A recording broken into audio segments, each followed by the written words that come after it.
Dalam catatan sejarah Indonesia, prahara politik akibat gerakan 30 September atau G30S yang terjadi pada tahun 1965 hingga kini masih menjadi kontroversi. Sebagai akibat daripada satu KUP PKI yang gagal pada tahun 65. Walaupun peristiwa ini dianggap sebagai peristiwa yang melibatkan banyak pihak, namun menurut pemerintahan Orde Baru, Partai Komunis Indonesia atau PKI sebagai satu-satunya dalang di balik peristiwa G30S. Akibatnya, karena PKI dianggap sebagai dalang di balik peristiwa G30S, membuat pemerintahan Orde Baru menumpas PKI sampai ke akar-akarnya, baik anggota simpatisan PKI hingga organisasi underground-nya PKI. Dengan begitu, pemerintahan Orde Baru menyerukan penumpasan PKI ke berbagai penjuru daerah, terutama di wilayah Jawa, Bali, Kalimantan, Aceh, hingga ke Sumatera.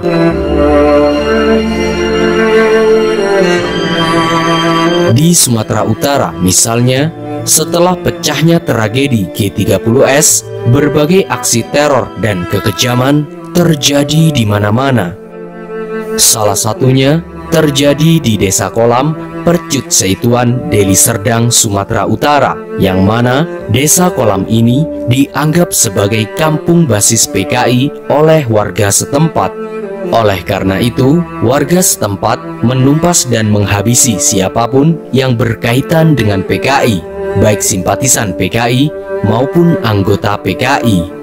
Tragedi yang menewaskan ribuan nyawa ini menjadi salah satu dari sekian banyak tragedi penghabisan pasca G30S atau Genosida 1965.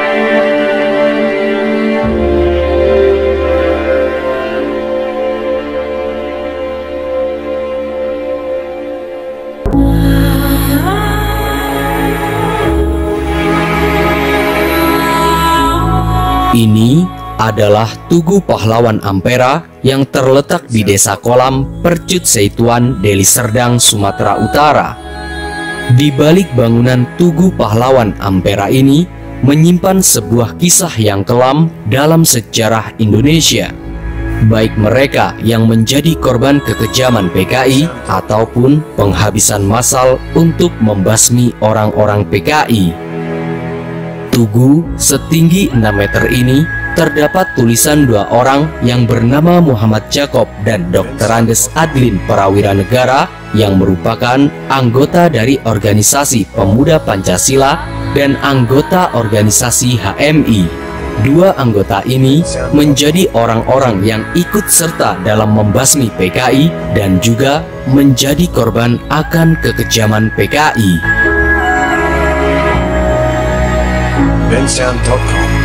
Setelah terjadinya gerakan 30 September atau G30S 1965, saat pemerintah menetapkan PKI sebagai organisasi terlarang, dimulailah percikan api hingga menyebabkan sebuah tragedi penghabisan massal di Kampung Kolam, Sumatera Utara.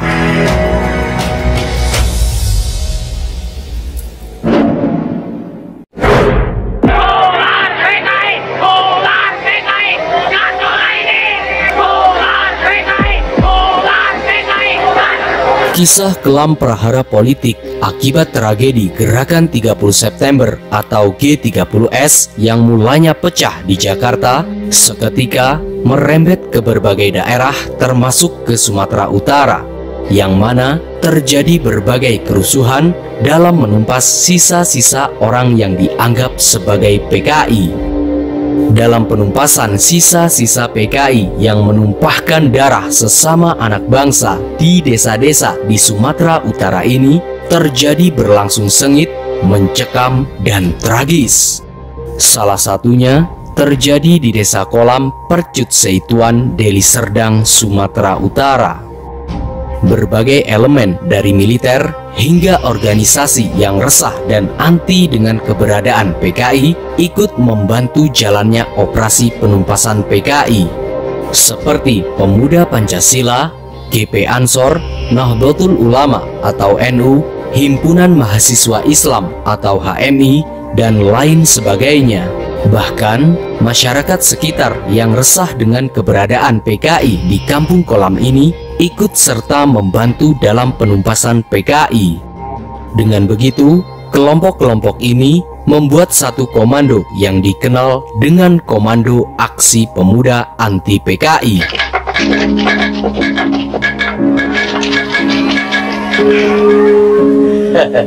Baik, siapa? Kala itu, Ketua Pemuda Pancasila Sumatera Utara, M.Y. Effendi Nasution, atau yang kerap disapa Fendi Keling misalnya, pada hari Senin pagi tanggal 25 Oktober 1965 sekitar pukul 10.00 waktu Indonesia Barat menyusun strategi penumpasan dan pengepungan PKI di 3 sektor, yakni daerah Pekantembung, Batangkuis, dan Pasar 10 Tembung guna melaksanakan perintah operasi penumpasan PKI. Untuk mengetahui mana kawan dan lawan dalam aksi penumpasan ini, angka 4 dan 2 menjadi kode tersendiri. Dengan kata lain, jika seseorang menyebut angka 4, maka teman yang lain harus menyauti dengan angka 2. Jika tidak ada sautan, maka akan disebut sebagai lawan.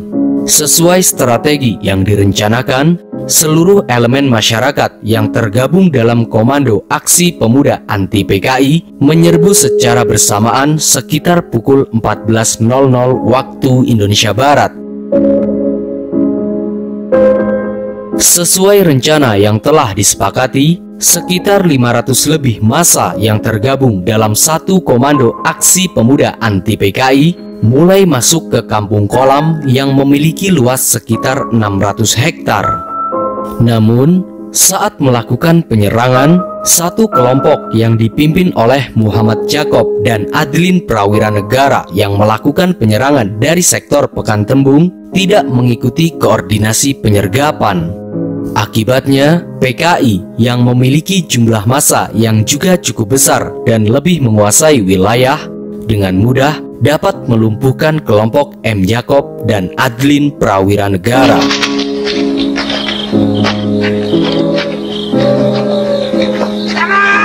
Kala itu, ketika satu kelompok yang dipimpin oleh Muhammad Jakob dan Adlin Prawiranegara masuk dari Pekantembung, langsung dikejar oleh gerombolan PKI dan menyebabkan M. Jakob yang merupakan anggota dari Pemuda Pancasila dan Adlin Prawiranegara yang merupakan anggota HMI tertangkap oleh pasukan PKI.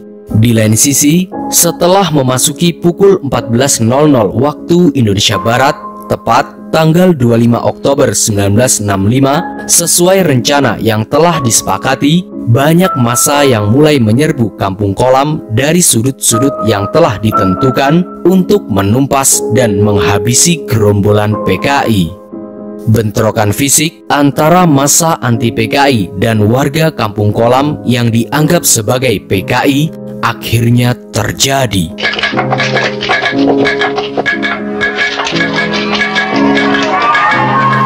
Namun, dalam operasi penumpasan PKI di Kampung Kolam ini awalnya tidak berjalan mulus. Setelah berjam-jam menyerang karena jumlah PKI yang banyak, akhirnya mereka memilih untuk mundur. Sementara itu, nasib M. Jakob dan Adlin Prawiranegara dikabarkan dihabisi oleh gerombolan PKI di Kampung Kolam. Namun, 4 hari kemudian, atau pada tanggal 29 Oktober 1965, masyarakat anti PKI kembali melakukan serangan ke Kampung Kolam untuk menghabisi orang-orang PKI.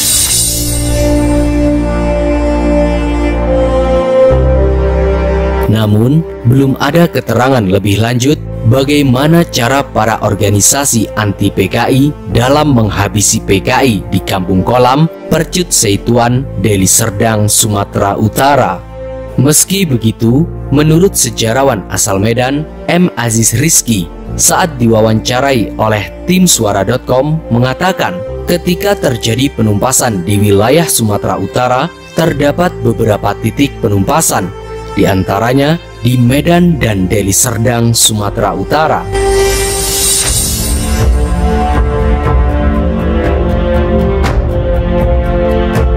Kala itu, semua hal yang berbau komunis menjadi sasaran amuk masyarakat anti PKI, termasuk orang-orang Tionghoa yang berada di Medan. Di Sungai Ular, Deli Serdang misalnya, ketika penumpasan PKI terjadi, air sungainya berubah menjadi warna merah karena terlalu banyaknya darah para korban. Selain itu, orang-orang yang dituduh terlibat PKI juga ditangkap dan dimasukkan ke dalam rumah tahanan di Jalan Gandhi Medan, yang mana rumah tahanan ini dipenuhi tapol atau tahanan politik bagi mereka yang dianggap sebagai anggota PKI, simpatisan PKI, serta anggota sayap organisasi dari PKI. Sebagaimana yang termaktub dalam pengakuan Algojo tahun 1965 mengungkapkan bahwa rumah tahanan berlantai 2 ini dikenal sebagai neraka bagi para tahanan. Berbagai penyekapan hingga penyiksaan sering dilakukan di rumah tahanan tersebut. Disinilah para pesakitan yang dicap sebagai antek komunis menjalani interogasi. Selama diinterogasi, para tahanan banyak yang mengalami berbagai siksaan dan dimasukkan ke dalam toilet penuh tinja, bahkan tidur di tempat menjijikan itu.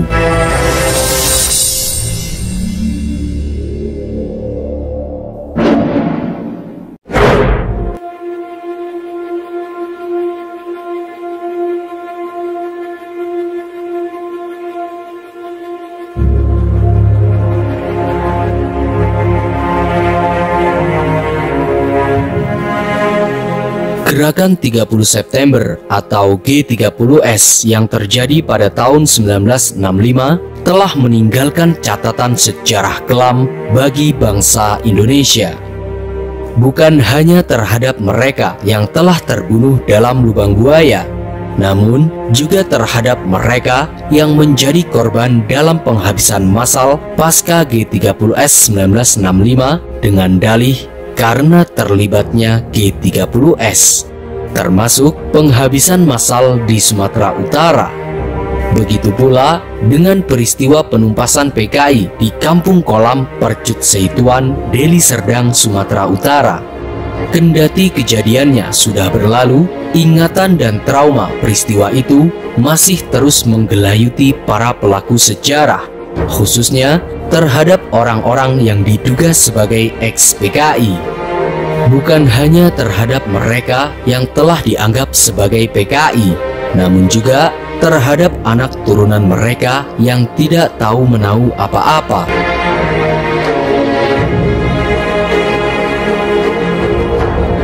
Untuk mengenang peristiwa yang terjadi di Desa Kolam dan untuk mengenang dua pemuda pemberani yang menjadi korban kekejaman PKI, dibangunlah sebuah tugu pahlawan Ampera. Tugu setinggi 6 meter ini tertulis nama kedua tokoh korban, yakni Muhammad Jakob, ex-organisasi Pemuda Pancasila, dan Dr. Andes Adeline Prawira Negara, ex-organisasi HMI.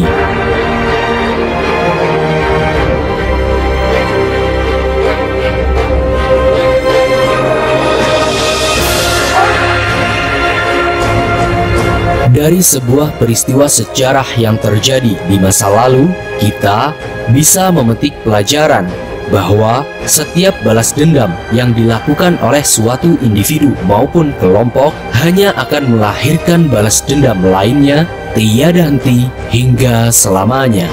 Salam Mata Hati Pemuda, salam Jas Merah.